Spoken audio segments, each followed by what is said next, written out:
Olá pessoal, quero me apresentar para vocês. Meu nome é José Expedito de Andrade Fontes.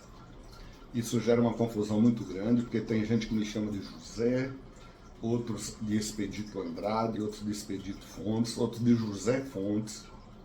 Para mim não tem problema nenhum, eu entendendo o que está falando comigo é o suficiente, tá bom? Eu sou terapeuta holístico. Eu fiz uma especialização em neurociência pela PUC do Rio Grande do Sul. Isso me ajudou para trabalhar como psicanalista, que eu também sou psicanalista. Antes, eu quero falar para vocês, a minha formação inicial é no direito. Eu sou advogado formado, inscrito, me aposentei como advogado em 2019 e desde então eu resolvi trilhar uma outra carreira na área de psicanálise e procurei fazer diversos cursos para me especializar, ok? Nesse sentido, eu fiz cursos de neurociência, programação neurolinguística, prevenção e combate ao suicídio, psicanálise com crianças e adolescentes e inúmeros outros, tá? Fiz também cursos de fitoterapia, curso de homeoterapia. Então, eu me acho muito preparado para trabalhar como terapeuta. Eu já vi na internet alguns médicos com um certo conflito com pessoas que fizeram o curso de neurociências. Nesse sentido, eu quero esclarecer, eu sempre tive um cuidado muito grande para não me apresentar como neurocientista, porque eu acho que o neurocientista é um cientista na área de neurociências e o cientista trabalha fazendo pesquisas, elaborando teses, hipóteses, fazendo realmente o trabalho do cientista. Eu não faço isso, tá? Eu procuro deixar claro que eu tenho especialização em neurociência. É diferente de ser neurocientista. E, com todo o respeito que eu tenho pela profissão dos médicos, dos psiquiatras, tá? Eu não entro nessa questão de quem é mais, quem é menos. Aqui nós pretendemos apenas fazer a parte psicoterapêutica, trabalhar com psicoterapia breve para ajudar as pessoas na parte da psicanálise, da psicoterapia, tá? Não entro no método dos médicos que diagnosticam doenças, apenas eu trabalho também com o DSM, Manual Diagnóstico de Transtornos Mentais, para saber ter uma noção de qual é o problema da pessoa, mas também não contraindicamos medicação, não tiramos nem indicamos medicação, a não ser na parte da fitoterapia ou da homeoterapia. E aí nós podemos fazer uma sugestão do que a pessoa pode tomar para determinadas coisas, tá? Por que eu acho importante fazer esses esclarecimentos? Porque existe no ar uma suspeita de que as pessoas que trabalham com psicanálise ou com psicoterapia, elas seriam menos preparadas do que as pessoas que têm uma formação acadêmica. Então, por isso eu já deixei claro desde o início, eu tenho uma formação acadêmica, apesar de não ter sido na área de saúde. Mas a minha especialização em neurociência, eu acho que me deixa muito preparado para trabalhar com a maioria dos transtornos mentais, principalmente não na área medicinal, mas na área terapêutica, na área da psicanálise, ok? A psicoterapia, é isso que nós fazemos aqui, tá bom? Então agradeço a vocês, muito obrigado, e nós vamos dar início a mais uma live. Olá pessoal, bem-vindos ao meu podcast. Dessa vez nós vamos abordar sintomas da crise de ansiedade, ok?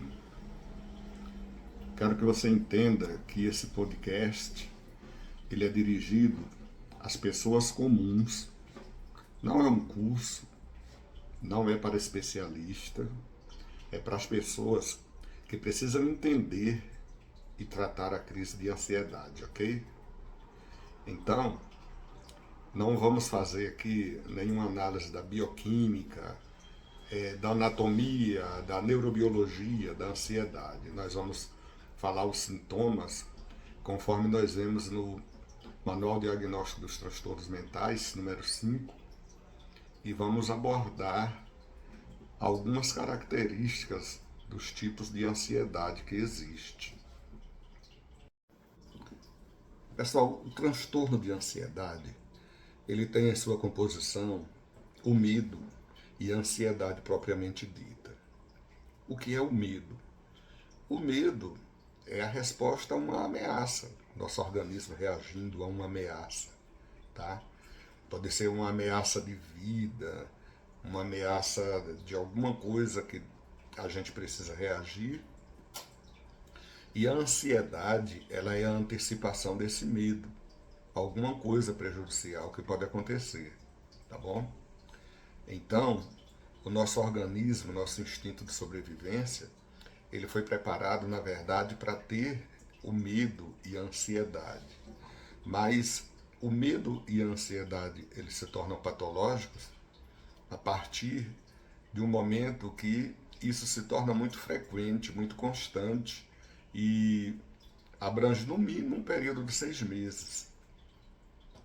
É importante a gente prestar atenção que muitas vezes a gente, principalmente as pessoas mais leigas, elas tendem a confundir alguns sintomas fisiológicos de outras coisas que está acontecendo com o nosso corpo com ansiedade. Por exemplo, às vezes a pessoa tem um pico de glicemia, acorda com um pico de glicemia e ela pensa que está com ansiedade. Outras vezes ela tem um problema de taquicardia, ela também acorda pensando que está com ansiedade, porque ela acorda suando frio, o coração acelerado, sem saber exatamente por quê. Então, ela atribui tudo à ansiedade.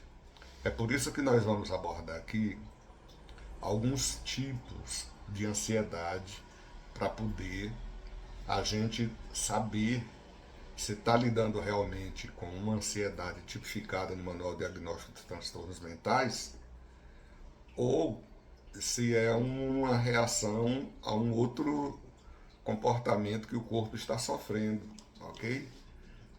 Então, eu quero... Primeira coisa que eu quero abordar aqui é o transtorno de ansiedade por separação. O transtorno de ansiedade por separação acontece quando a pessoa, normalmente, ele é dependente de outra pessoa e tem medo que essa pessoa desapareça ou que ela sofra algum mal, tá?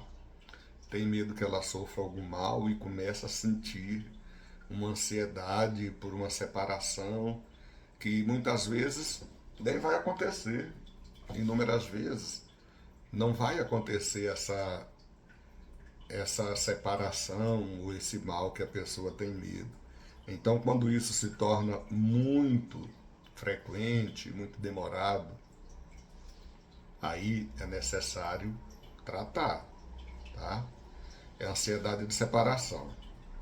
Depois o DSM relaciona, ele vem relacionando quase que de um modo, como é que falaria, cronológico, no crescimento e desenvolvimento da pessoa. Depois ele fala de mutismo seletivo. O que é o mutismo seletivo?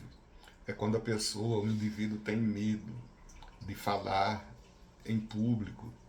Ele prefere, em muitas ocasiões, ele prefere ficar mudo, não responder por uma conveniência para ele. Ele tem medo de ser julgado pelas coisas que ele diz, tem medo de sofrer repreensão, sabe? É muito típico daquelas pessoas que têm mind self fixo. Ela acha que ela pode não melhorar, que ela pode não aprender com aquilo ali. Então, ela prefere muitas vezes, escolhe ficar muda do que se aventurar em falar alguma coisa, tá? Depois do mutismo seletivo, aí a gente tem a ansiedade social. A ansiedade social, ela é aquele medo que a pessoa tem de socializar, de compartilhar suas experiências, né, com outras pessoas. Ela prefere ficar recolhida em casa do que fazer novas amizades, porque ela acha que não vai valer a pena. Então, ela vai criando uma objeção muito grande contra essa socialização, essa partilhar suas ideias, seus pensamentos, suas coisas com outras pessoas. Por acaso você tem algum desses? Você tem mutismo seletivo ou ansiedade social? Se você tiver, é importante identificar exatamente esse sintoma que você tem para que possa ser tratado, tá? Pessoal, é importante dizer o seguinte: não basta você se enquadrar, o indivíduo se enquadrar em determinado tipo do DSM, tá? Às vezes a pessoa tem um gatilho que faz com que ela tenha esse tipo de comportamento ansioso e ela não sabe exatamente o que é que provoca isso. Então, para não cair naquela coisa de ficar só tratando os sintomas, é necessário fazer uma investigação, é necessário fazer uma psicanálise, fazer uma investigação, o que é que causa, qual o problema que causa esse tipo de comportamento ansioso. Às vezes, a pessoa sofreu um trauma emocional e ela não sabe identificar a origem. O que é que faz com que esse gatilho desse tipo de comportamento seja disparado? Muitas vezes a pessoa não tem consciência, às vezes está no inconsciente dela, tá? Às vezes ela teve um luto que não vivenciou o luto, teve um trauma de infância ou com os pais ou qualquer coisa que ela preferiu recalcar e ela não sabe. Ela sabe que ela vai se enquadrar em determinado tipo previsto no DSM, tipo, por exemplo, fobia específica. As pessoas que têm uma fobia específica, elas têm ansiedade, elas ficam ansiosas em determinadas situações, mas nem sempre elas sabem a origem dessa fobia específica, tá? Então, quando não é uma fobia, uma ideação cognitiva causada por outros problemas médicos, é necessário não só se enquadrar, mas é mais importante também ela buscar a psicanálise para investigar o que é que ela recalcou no inconsciente dela. Aí sim, aí depois a gente aplica o tratamento físico, né, que são aquelas questões medicamentosas, é o tratamento físico, mas também a gente tenta fazer uns exercícios de psicoterapia breve para que a pessoa possa saber encarar melhor essa situação de ansiedade, tá? Não é só identificou, eu tenho transtorno do pânico, TCC. Não é assim. Às vezes é necessário fazer aquela investigação daquilo que foi recalcado, daquele trauma. Às vezes esse trauma ele é causado pela própria pessoa, o próprio indivíduo. Inúmeras vezes você se comporta mal, diz coisas que não deve, você ofende uma pessoa que você gosta, uma pessoa a quem você deveria ter gratidão, ser cortês, e magoa uma pessoa, e você fica com essa coisa que você fez no seu inconsciente, você recalca, você não quer dar o braço a torcer, não quer chamar a pessoa, conversar, abrir o jogo, pedir desculpas, pedir perdão, e vai ficando com aquilo ali engasgado, tá? Isso daí vai provocar diversas coisas no seu comportamento, pode provocar inclusive a síndrome do pânico. O transtorno, o indivíduo que tem ataques de pânico recorrentes, né?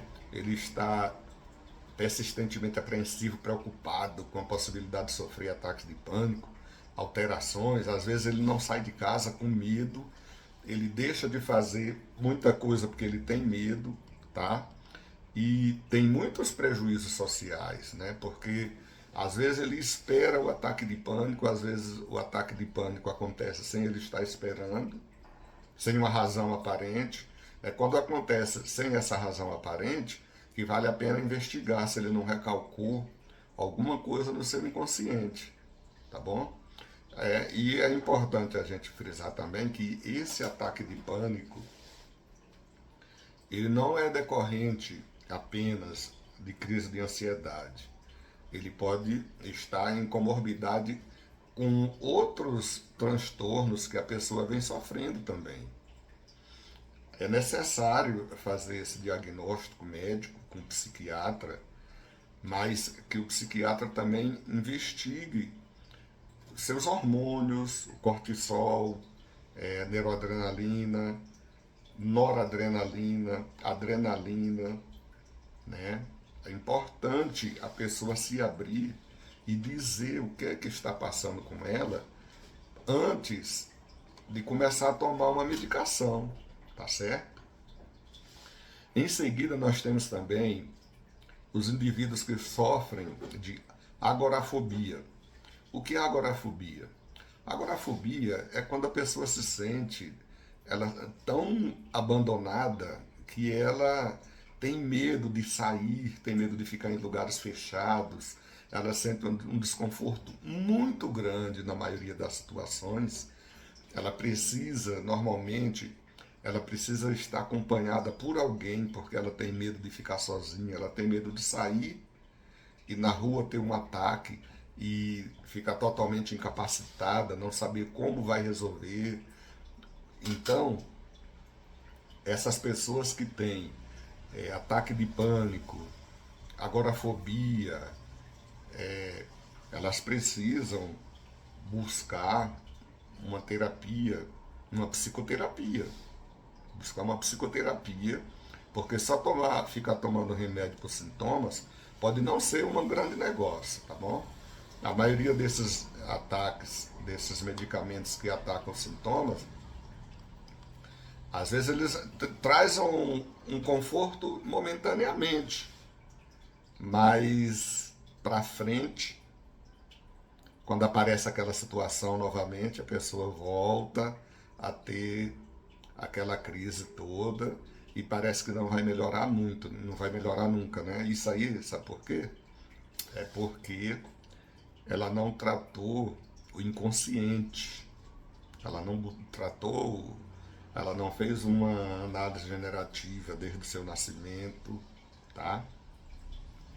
Em seguida, depois da agorafobia, aí nós vamos ter transtorno de ansiedade generalizada. O transtorno de ansiedade generalizada é, por sinal, o maior tipo de ansiedade, o tipo de ansiedade que mais tem no Brasil, que mais ocorre no Brasil, tá? Então, o que é o transtorno de ansiedade generalizada? É quando você tem medo de desenvolver qualquer coisa, você de repente você fica com os nervos à flor da pele, você fica com dificuldade de concentração muito irritado, os músculos tensos, perde o sono, não sabe exatamente o que está acontecendo. Esse é o tal do TAG, certo?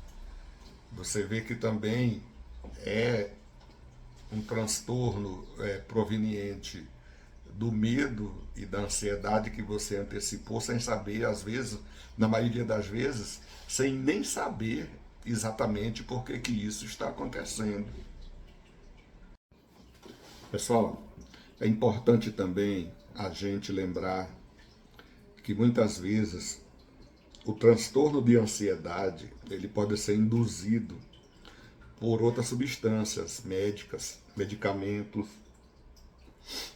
Você pode pegar a bula de um medicamento aí para depressão, por exemplo, e você vai ler lá nos efeitos colaterais, muitos indicam que a pessoa pode ter crise de ansiedade.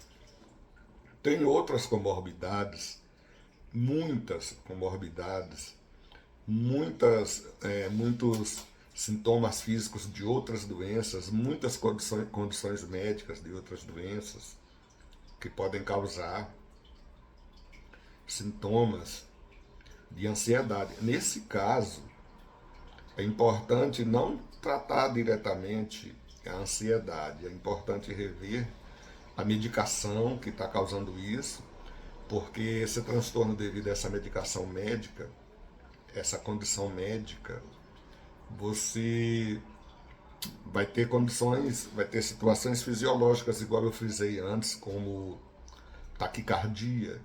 A pessoa que nasce com um problema de taquicardia leve, às vezes, ela não precisa de absolutamente nada para disparar essa taquicardia e ela pode tratar com uma microcirurgia que não é nem invasiva e ela trata essa taquicardia. Mas a pessoa que teve a sugestão de que a taquicardia dela é por causa de ansiedade, ela atribui a ansiedade. A pessoa que tem picos de glicemia, de coisas mal resolvidas no corpo por outras doenças, tipo diabetes. Então, às vezes ela sofre uma sugestão de alguém que aquilo é ansiedade, toda vez que ela vai ter aquilo, ela pensa que é o tratamento da ansiedade, mas na maioria das vezes, em todos os casos que nós relacionamos aqui de ansiedade, ele teve uma causa. Não é a mera disparo de medo e de ansiedade de nada acontecer. Ou é de algo que está para acontecer, ou que já aconteceu, ou que está um, um trauma, um estresse pós-traumático que ele recalcou porque acha melhor não ficar lembrando daquilo ali. E aí essa situação, toda vez que ela lembra alguma coisa desse estresse, aí a pessoa pode ter uma crise de ansiedade e precisa investigar exatamente essa causa, porque ficar tomando toda a medicação, ela tem efeito colateral. Não tem como você tratar de uma ansiedade sem buscar a causa, só tomando medicação, né, paliativa, digamos assim. Às vezes, a gente tem eventos traumáticos, eventos que aconteceram na infância, que às vezes a pessoa achou melhor até nem revelar para ninguém, e na iminência de acontecer uma situação parecida, dispara um gatilho, lá vem a ansiedade, tá certo? É por isso que é bom a pessoa fazer a psicoterapia, porque para afastar principalmente problemas hormonais, cardiopatias, diabetes, depressão e dentro da nossa terapia breve, a gente acompanha a psicoterapia com exercícios, exercício de inteligência emocional, exercício de programação neurolinguística para poder melhorar, encontrar um estado com recursos E é uma coisa que a gente visa buscar a melhora da saúde da pessoa, não só cuidar daquele sintoma, tá certo? Existem também fatores genéticos que podem tornar a pessoa mais ou menos ansiosa, tá? Então, já está provado que tem um percentual muito grande da gene herdado dos pais que influencia no estado mental da pessoa ser mais ou menos ansiosa. Por isso vale a pena também fazer essa investigação na anamnese, a gente investigar a real situação da pessoa, perder um tempinho a mais ali, investigando os antecedentes, investigando tudo, para poder se aproximar o máximo possível de um diagnóstico onde a gente possa fazer realmente um tratamento holístico, visando a cura do espírito, do corpo e dos sintomas da doença que a pessoa carrega, tá bom? Então, eu quero convidar vocês para curtir o nosso vídeo agora. A gente depende muito da sua curtida, da sua visualização. Se inscreva no nosso canal, se inscreva, compartilhe nosso vídeo. Veja que isso pode ser muito importante para uma pessoa. Eu vejo muita gente hoje no Brasil, o maior índice de transtorno mental é de ansiedade. Mas as pessoas, às vezes, ela não sabe se essa ansiedade é devido a uma outra condição médica, se é uma ansiedade de espera, se é uma ansiedade de separação, tá? Tem esse problema. Eu tenho uma ansiedade de espera. Se for para eu ficar esperando alguma coisa, começa a bater uma crise de ansiedade que tem que fazer um exercíciozinho de respiração, de PNL, para poder ficar numa boa. Do contrário, entra aquela ansiedade generalizada e daqui a pouco você fica com branco, não sabe mais o que é que você queria falar, o que queria fazer. É uma coisa, eu acho que é um estado mental que pode atacar qualquer um de nós. O importante é cuidar para que essas crises não fiquem se repetindo, virar um círculo e demora muito tempo, de tal forma que a pessoa, quando vê, ela já está viciada nesse comportamento. Tá certo? Pessoal, vamos falar agora sobre medicação para a ansiedade, tá? Na farmácia alopática, os médicos vão te receitar, quer dizer, podem, né, te receitar ansiolíticos, antidepressivos e beta-bloqueadores, tá? Ansiolíticos, eles agem no sistema nervoso central, tá? Tem o nome de alguns que são alprazolam, nitrazepam, diazepam, e os antidepressivos, normalmente, eles são aqueles inibidor de recaptação de serotonina. Essa medicação de alopática, quem receita são médicos, só médicos podem receitar, tá? O neurologista, o psiquiatra, eles podem receitar essa medicação. Particularmente, eu não gosto. Se eu estiver acompanhando uma pessoa para fazer a sua psicoterapia e eu tivesse que indicar alguma coisa, eu indicaria fitoterápicos e aromáticos. Por quê? Os remédios alopáticos, em geral, eles são muito pesados. Eles têm muitos efeitos colaterais e para tirar é muito difícil porque a pessoa tem fica com crise de abstemia, normalmente sai de um medicamento para outro, né?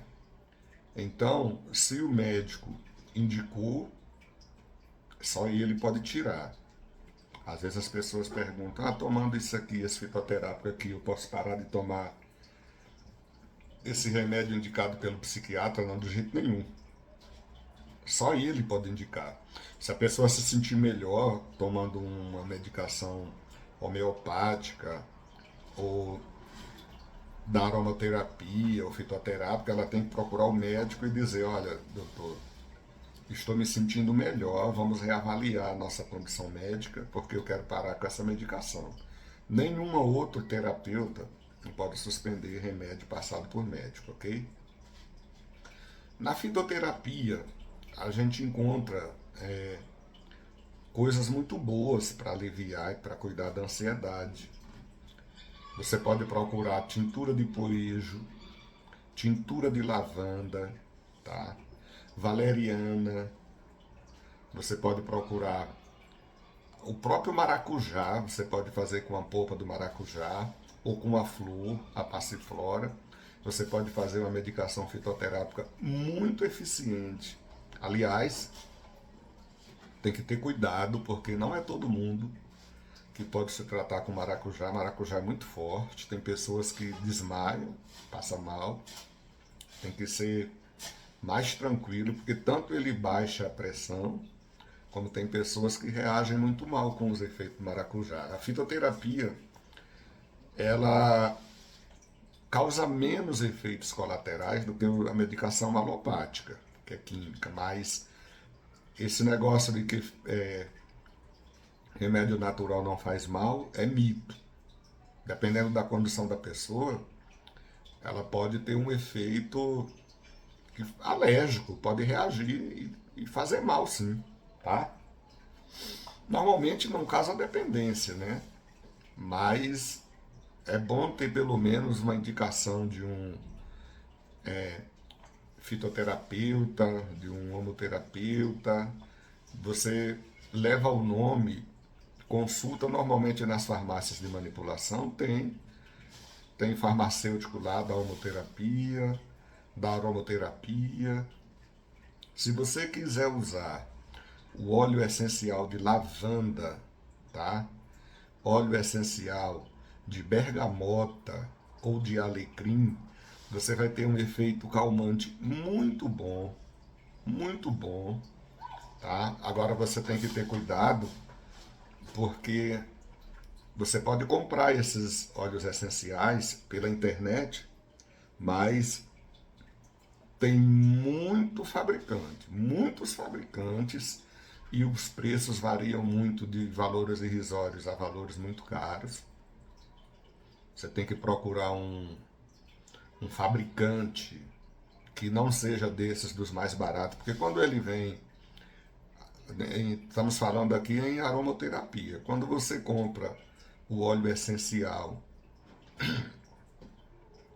puro, você vai usar menos gotas misturado com carreador. Pode ser óleo de uva, óleo de semente de uva, pode ser água, ou pode ser até puro, porque são poucas gotas. Em geral, 2 gotas. Mas quando você usa, você compra um que já vem, é mais barato, ele já vem misturado com o carreador. Aí você vai ter que tomar uma quantidade maior, você tem que ler as instruções do rótulo do fabricante. Se você comprar, eu prefiro comprar um do preço um pouco mais caro, não o mais caro também, ser mais caro aqui não significa que é melhor. Mas um não tão baratinho por causa da qualidade, né, do fabricante, tá bom? Normalmente um óleo essencial puro aí nunca é menos de R$ 80 por aí, tá? Mas os efeitos da aromaterapia na tua cabeça são muito efetivos, são muito bons.